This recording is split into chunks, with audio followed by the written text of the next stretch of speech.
श्री स्वामी समर्थ. नमस्कार स्वामी भक्त हो. बरेच दिवस उलटून गेले. खिशात एकही पैसा नव्हता. घरची परिस्थिती वाईट झाली होती. काय करावे समजत नव्हते. मी पैसे मिळवण्यासाठी खूप प्रयत्न केले, परंतु त्याचा काही उपयोग झाला नाही. मग मी नंतर हा मंत्र ऐकला. आज हा मंत्र माझ्यासाठी वरदान ठरलेला आहे. आज या मंत्राने मी अतिशय श्रीमंत व्यक्ती बनलेला आहे. जर तुम्हाला अचानक गुप्तपणे धन हवे असेल तर तुम्ही फक्त हा मंत्र 5 मिनिटे ऐका. हा मंत्र तुम्ही अर्धवट सोडू नका. जी चूक अजूनही करत आहात त्यामुळे तुम्हाला मंत्राचा लाभ मिळत नाही. म्हणून भक्तांनो, तुम्ही हा मंत्र पूर्णपणे 108 वेळा ऐका. जो हा मंत्र 108 वेळा ऐकेल त्याला नक्कीच धनप्राप्ती होईल. श्री स्वामी महाराज प्रत्येकाची इच्छा पूर्ण करोत, ही स्वामीचरणी प्रार्थना. ज्यांच्यावर स्वामींची कृपा आहे त्यांचे दारिद्र्य दूर होते. स्वामी भक्त हो, स्वामींचा हा शक्तिशाली मंत्र ऐकण्या अगोदर आपण स्वामींचा छोटासा प्रसंग ऐकूनच पुढे जाऊया. अक्कलकोटला आगमन होण्यापूर्वी मोगलाईत जोगाईचे आंबे म्हणून असलेल्या तीर्थक्षेत्री एका डोंगरावर श्री स्वामी समर्थांचा मुक्काम होता. तेथे एका कुणब्याची मुलगी गुरे चारण्यासाठी येत असे. श्री स्वामींची व तिची ओळख होऊन त्या दोघांचा आजोबा नातीचा खेळ चाले. त्या कुणब्याच्या मुलीने तिच्या घरून आणलेली भाकरी श्री स्वामी मोठ्या प्रेमाने खात. पुढे त्या मुलीच्या बापाने धनाच्या लोभाने तिला मुलाचा वेश करून एका सावकारास विकून टाकले. त्या सावकारासही वारस म्हणून पुत्रसंतान नसल्यामुळे त्याने हा मुलगा प्रत्यक्षात मुलगी विकत घेतली.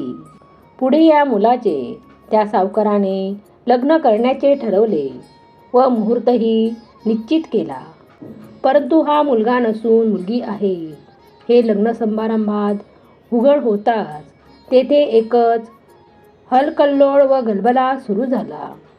त्यावेळी तेथील राजाने त्या कुणब्याचे घर जाळून त्याला हद्दपार करण्याचा व त्या मुलीस ठार मारण्याचा हुकूम सोडला. राजाच्या हुकुमानुसार मारेकरी त्या मुलीस ठार मारण्यासाठी त्या डोंगरावर घेऊन गेले. मुलीने रडून रडून आकांत केला. ती मारेकरांना विनवू लागली, कृपा करून मला ठार मारण्यापूर्वी त्या आंब्याच्या झाडाखाली असलेल्या माझ्या आजोबांचे मला एकदा दर्शन घेऊ द्या, नंतरच मला ठार मारा. मारेकरांना तिची दया आली. ते तिला तिने दाखवलेल्या झाडाखाली घेऊन गेले. तिथे तिने आजोबांचे पाय घट्ट धरून विनवू लागली, आजोबा माझे रक्षण करा, हे मला ठार मारण्यासाठी घेऊन जात आहेत. असे म्हणून ती श्री स्वामींच्या मागे लपू लागली. दयाघन श्री स्वामी तिला मांडीवर घेऊन म्हणाले, काही भिवू नकोस. प्रत्यक्ष काळ जरी येथे आला तरी त्याचे आम्ही निरोधन करू. असे म्हणत त्यांनी उग्र नृसिंह रूप धारण केले व ते मारेकरास म्हणाले, अरे राजास आणि सावकारास त्वरित येथे आणा, नाहीतर तुम्हाला येथेच भस्म करू. घाबरलेल्या त्या मारेकरांनी राजास व सावकारास घडलेला सर्व वृत्तांत सांगितला. राजा, सावकार व अन्य सर्व मंडळी तेथे आली. श्री स्वामींचे भयंकर उग्र नृसिंह रूप पाहून सर्वच घाबरले. त्या सर्वांना उद्देशून श्री स्वामी महाराज म्हणाले, पहा, स्त्री आहे की पुरुष ते. तेथे जमलेल्या सर्वांनाच त्या मुलीच्या ऐवजी मुलगा दिसू लागला. सर्वांस आश्चर्य वाटले. केलेल्या अपराधाची राजा, सावकार आदींनी क्षमा मागितली. श्री स्वामी म्हणाले, जा आता या मुलाचे लग्न करा. त्या अशक्यप्राय अचंबित करणाऱ्या विज्ञान व तर्काच्या पलीकडील यासारख्या लीलांवरून त्यांचे कर्तुम अकर्तुमत्व सिद्ध होते. या लीलेतील ती कुणब्याची गुराखी मुलगी विवाहाच्या वयापर्यंत वाढली. मारेकरांनी तिला श्री स्वामींकडे आणण्यापर्यंत ती स्त्रीच होती. मात्र श्री स्वामींनी तिच्यात लिंगबद्दल क्षणार्धात करून तिचे मुलात रूपांतर केले. विज्ञानाच्या मदतीने अद्यापही जे शक्य झाले नाही ते श्री स्वामींनी तेव्हा क्षणार्धात करून दाखवले. हा लिंगबदल तात्पुरता अथवा जादूटोण्याचा भाग नव्हता. हा तर लिंग कायमस्वरूपी व परिपूर्ण होता. त्या रूपांतरित पुरुषाला पुढे अपत्य झाली. त्यांचेही विवाह झाले. श्री स्वामींच्या या लीलेबद्दल वामनबुवा वैद्य म्हणतात, विधिलिखित प्रारब्धावरही मेघ मारणारे श्री स्वामी समर्थ होते व आहेत. त्यातून त्यांचे दैवत्य सिद्ध होते. भक्तांनो, आपण स्वामींचा प्रसंग ऐकला त्याबद्दल धन्यवाद. आता ऐकूया स्वामींचा शक्तिशाली मंत्र. तो मंत्र असा: ओम श्री गुरु दत्तात्रेय श्री स्वामी समर्थाय नमः. ओम श्री गुरु दत्तात्रेय श्री स्वामी समर्थाय नमः. ओम श्री गुरु दत्तात्रेय श्री स्वामी समर्थाय नमः.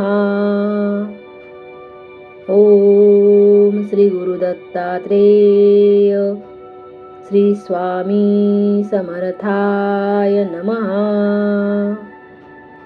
ओम श्री गुरु दत्तात्रेय श्री स्वामी समर्थाय नमः. ओम श्री गुरु दत्तात्रेय श्री स्वामी समर्थाय नमः. ओम श्री गुरु दत्तात्रेय श्री स्वामी समर्थाय नमः. ओम श्री गुरु दत्तात्रेय श्री स्वामी समर्थाय नमः. ओम श्री गुरु दत्तात्रेय श्री स्वामी समर्थाय नमः. ओम श्री गुरु दत्तात्रेय श्री स्वामी समर्थाय नमः. ओम श्री गुरु दत्तात्रेय श्री स्वामी समर्थाय नमः. ओम श्री गुरु दत्तात्रेय श्री स्वामी समर्थाय नमः. ओम श्री गुरु दत्तात्रेय श्री स्वामी समर्थाय नमः. ओम श्री गुरु दत्तात्रेय श्री स्वामी समर्थाय नमः. ओम श्री गुरु दत्तात्रेय श्री स्वामी समर्थाय नमः. ओम श्री गुरु दत्तात्रेय श्री स्वामी समर्थाय नमः. ओम श्री गुरु दत्तात्रेय श्री स्वामी समर्थाय नमः. ओम श्री गुरु दत्तात्रेय श्री स्वामी समर्थाय नमः. ओम श्री गुरु दत्तात्रेय श्री स्वामी समर्थाय नमः. ओम श्री गुरु दत्तात्रेय श्री स्वामी समर्थाय नमः. ओम श्री गुरु दत्तात्रेय श्री स्वामी समर्थाय नमः. ओम श्री गुरु दत्तात्रेय श्री स्वामी समर्थाय नमः. ओम श्री गुरु दत्तात्रेय श्री स्वामी समर्थाय नमः. ओम श्री गुरु दत्तात्रेय श्री स्वामी समर्थाय नमः. ओम श्री गुरु दत्तात्रेय श्री स्वामी समर्थाय नमः. ओम श्री गुरु दत्तात्रेय श्री स्वामी समर्थाय नमः. ओम श्री गुरु दत्तात्रेय श्री स्वामी समर्थाय नमः. ओम श्री गुरु दत्तात्रेय श्री स्वामी समर्थाय नमः. ओम श्री गुरु दत्तात्रेय श्री स्वामी समर्थाय नमः. ओम श्री गुरु दत्तात्रेय श्री स्वामी समर्थाय नमः. ओम श्री गुरु दत्तात्रेय श्री स्वामी समर्थाय नमः. ओम श्री गुरु दत्तात्रेय श्री स्वामी समर्थाय नमः. ओम श्री गुरु दत्तात्रेय श्री स्वामी समर्थाय नमः. ओम श्री गुरु दत्तात्रेय श्री स्वामी समर्थाय नमः. ओम श्री गुरु दत्तात्रेय श्री स्वामी समर्थाय नमः. ओम श्री गुरु दत्तात्रेय श्री स्वामी समर्थाय नमः. ओम श्री गुरु दत्तात्रेय श्री स्वामी समर्थाय नमः. ओम श्री गुरु दत्तात्रेय श्री स्वामी समर्थाय नमः. ओम श्री गुरु दत्तात्रेय श्री स्वामी समर्थाय नमः. ओम श्री गुरु दत्तात्रेय श्री स्वामी समर्थाय नमः. ओम श्री गुरु दत्तात्रेय श्री स्वामी समर्थाय नमः. ओम श्री गुरु दत्तात्रेय श्री स्वामी समर्थाय नमः.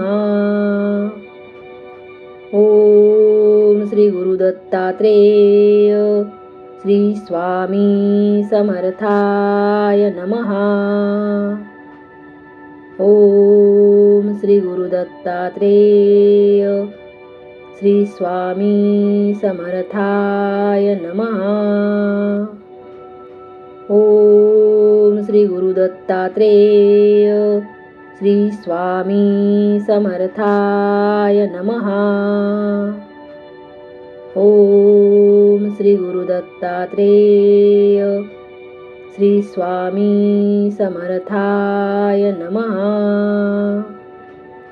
ओम श्री गुरु दत्तात्रेय श्री स्वामी समर्थाय नमः.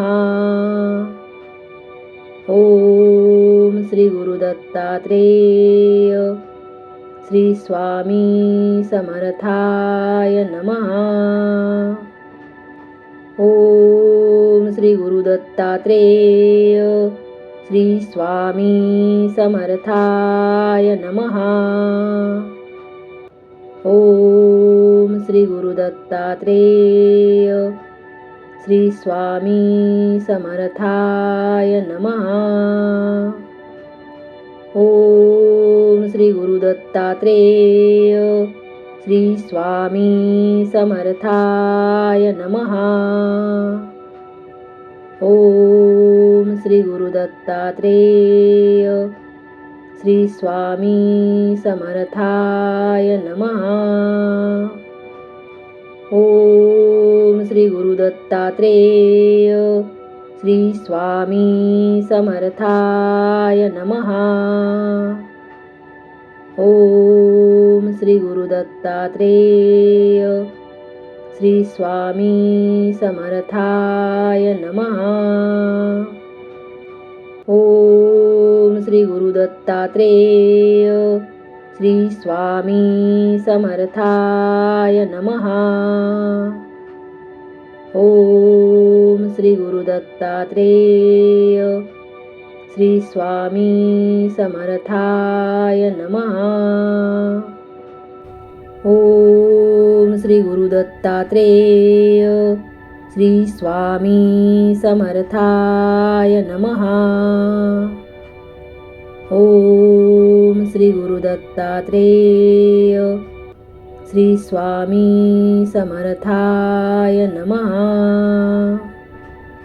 ओम श्री गुरु दत्तात्रेय श्री स्वामी समर्थाय नमः.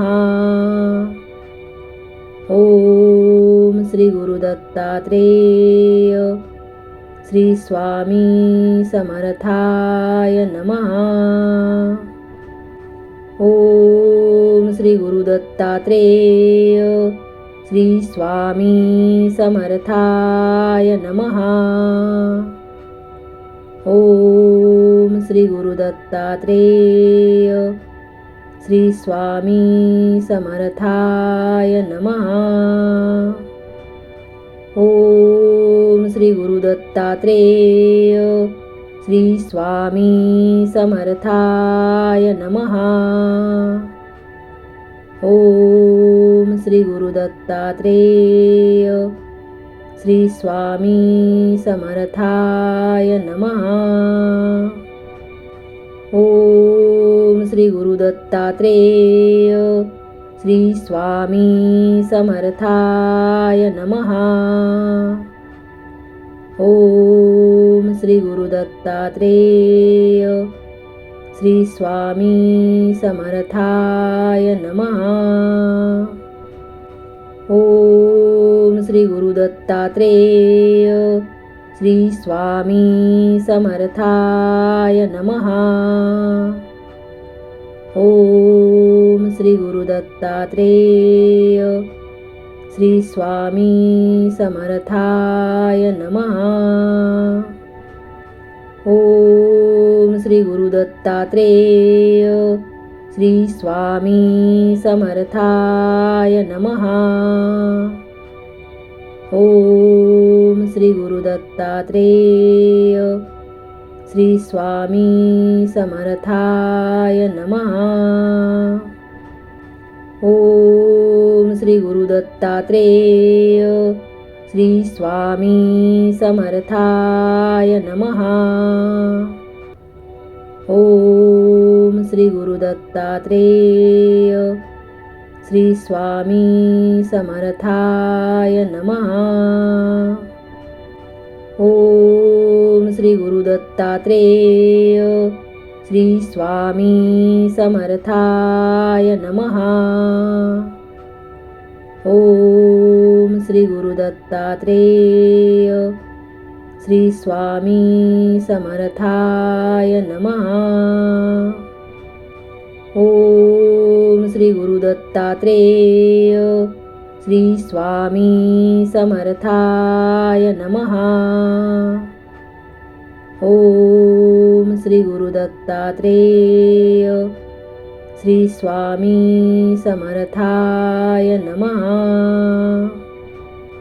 ओम श्री गुरु दत्तात्रेय श्री स्वामी समर्थाय नमः. ओम श्री गुरु दत्तात्रेय श्री स्वामी समर्थाय नमः. ओम श्री गुरु दत्तात्रेय श्री स्वामी समर्थाय नमः.